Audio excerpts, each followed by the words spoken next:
The story is neither an accusation nor a confession, and least of all an adventure. For death is not an adventure to those who stand face to face with it. It will try to simply to tell of a generation of men who, even though they may have escaped its shells, were destroyed by the war.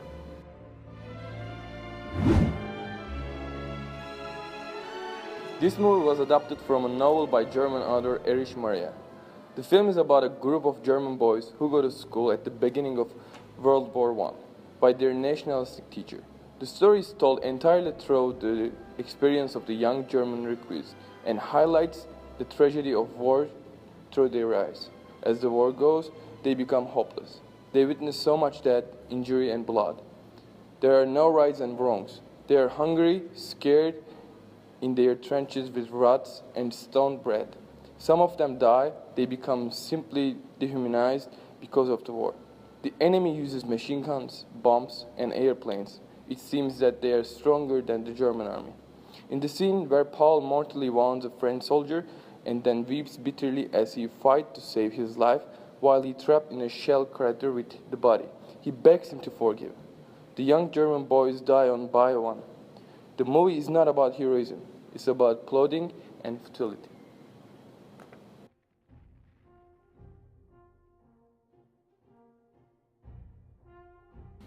The movie is broken up into 4 acts.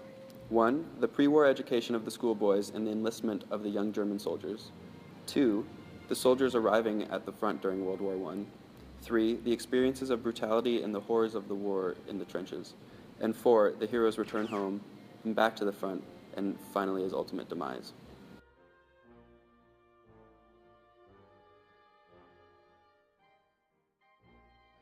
The thematic perspective portrayed in the film was all about the different elements of war. In the film, they showed how the soldiers wanted to fight and be brave, but realized how horrible it was once they began to fight. From a thematic standpoint, they tried to show the humanitarian side of the soldiers and how at one point in the film, one of the German soldiers was captured and the main character felt sympathy towards him and wanted to help him. They focused on the compassion the soldier had towards the enemy. The film tries to tell us that war isn't something to be proud of just because you're fighting for your country, but it's one of the most horrific things any human being can go through. They show this in the film by letting us see how the soldiers suffer from post-traumatic disorder from seeing their friends die right before their eyes. Doing this brings light to the subject to the audience watching the film. Overall, they made this film to show that war is nothing to be proud of.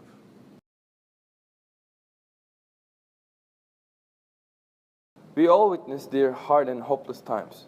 We feel their unprotected helmets. During the bombing scenes, the style is always ahead and make us curious about what happens next. When the German soldier is begging the dead French soldier to forgiveness, we see his speech, emotion, and the bombings in the back. The picture can make everybody feel the anger, sadness, and the madness of the soldiers.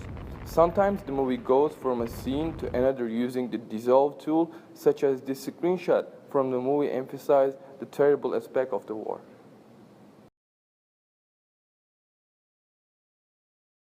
And then there is the societal context in which the movie was created. So it was after World War I. The movie is based on the book of the same name dealing with World War I. When the movie was created, the war has been over since 12 years. People who survived fighting the years 1914 and until 1918 has to face and to get used to life again without war. It was not easy because a lot of soldiers had many troubles such as hallucination, nightmares, paranoia, guilt, insomnia. This is not a topic we really like to talk about when we refer about World War I. However, it was real for these soldiers. It was also called post-traumatic stress disorder. This war also had an effect of dehumanization on them. Some writers and veterans say that it reduced the man as an animal. And there is also the economic crisis. The movie All Quiet on the Western Front was created during the beginning of the biggest economic crisis in the 20th century. In fact, the Wall Street crash occurred in 1929 in New York. It is described as the most devastating stock market crash of all time in the United States. The consequence of it was the 10 years of Great Depression that followed it. the employment increased in the US, as well as homelessness. The impact is really important in the world history.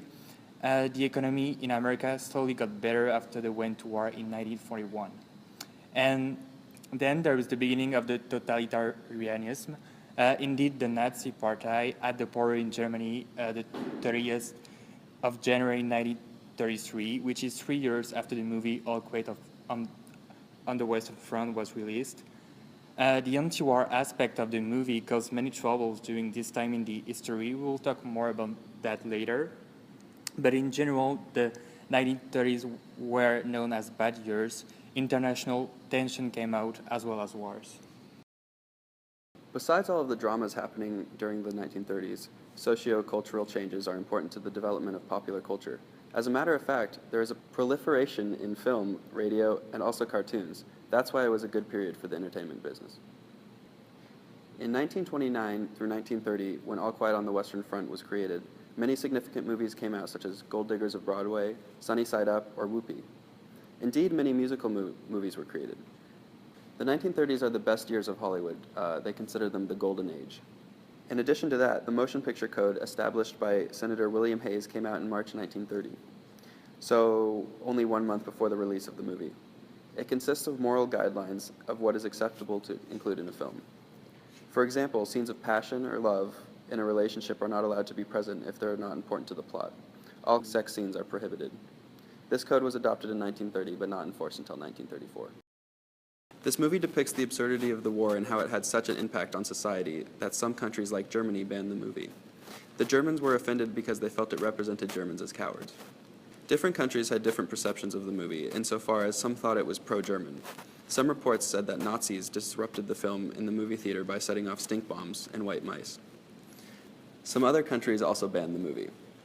For instance, Austria and Italy in 1931, and France in 1963 due to the anti-war aspects of the film. This lasted until the 1980s.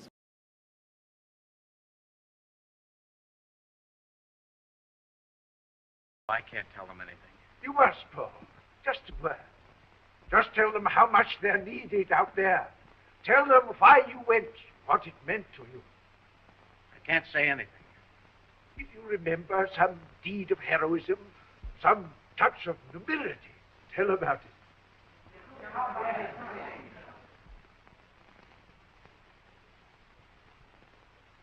I can't tell you anything you don't know. We live in the trenches out there. We fight. We try not to be killed. Sometimes we are. That's all. No. No, Paul. I've been there. I know what it's like. That's not what one dwells on, Paul. I heard you in here reciting that same old stuff. Making more iron men, more young heroes.